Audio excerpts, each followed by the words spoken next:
waxaan tegayaa jiidda hore ee dagaalka. Dhulka ayaan ciidanka ka hogaaminaya. Dadka reer Itoobiya cidii rabta in taariikhda xusto waddankooda dartii dagaalka ay ugula soo biiraan maanta.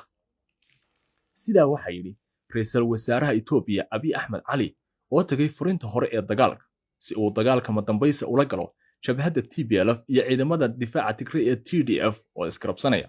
Siyaasadeed Jadil Trump oo raysisiyay Al Jazeera ayaa talaabadan ku tilmaamay mid muujinaysa waxoogaa rajo iyo dhiiranaan ah, dhinaca kalena sheegaysa awood darro iyo cabsi ay dawladdu ka qabto in lagaga adkaado dagaalka.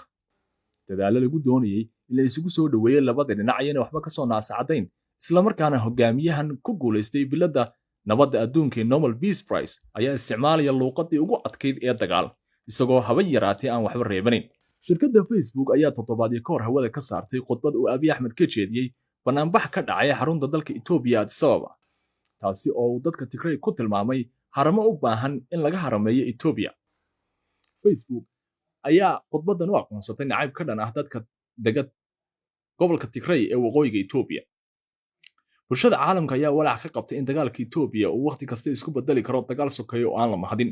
Dhinaca kalena, afhayeen u hadlay taliska ciidamada Mareykanka ee dalka Djibouti ayaa sheegay in aanay dawladdiisu faraha ka laaban doonin haddii ciidamada fallaagadu ku soo dhawaadaan caasimadda Addis Ababa, isagoo sheegay in ay faragelin ciidan ku samayn doonaan si buu yidhi loo badbaadiyo Addis Ababa.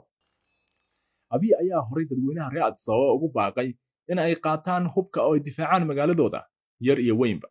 Afhayeenka TPLF Gachagua Reetha ayaa dhankiisa sheegay inay qabanayaan caasimadda Addis Ababa si buu yidhi ay u jabiyaan go'doon uu sheegay in dawladda Itoobiya ay saartay gobolka Tigray, waxaanu sheegay in dadka Tigray ay gaajo u dhimanayaan haddii aan la jabin cunaqabataynta.